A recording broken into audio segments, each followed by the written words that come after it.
Hi అండి అందరికీ welcome to my channel. So ఈరోజు నేను వచ్చేసరికి స్పెషల్గా చేస్తున్నాను చికెన్ కర్రీ. ఎలా అంటే మీకు కూడా చూపిస్తాను, చేసుకోండి ఒకసారి. చాలా సూపర్ ఉంటుంది. అసలు చిన్నపిల్లలు కూడా అంత ఇష్టంగా తింటారు.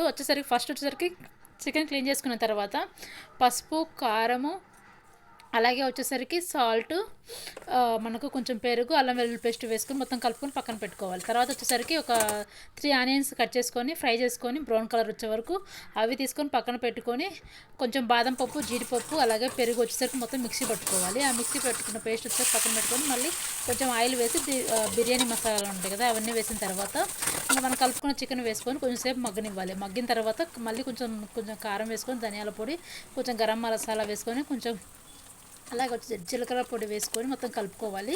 సో లైట్గా అది కొంచెం ఉడికిన తర్వాత మనం మిక్సీ పట్టుకున్నాం కదా, ఆ పేస్ట్ వేసుకోవాలి.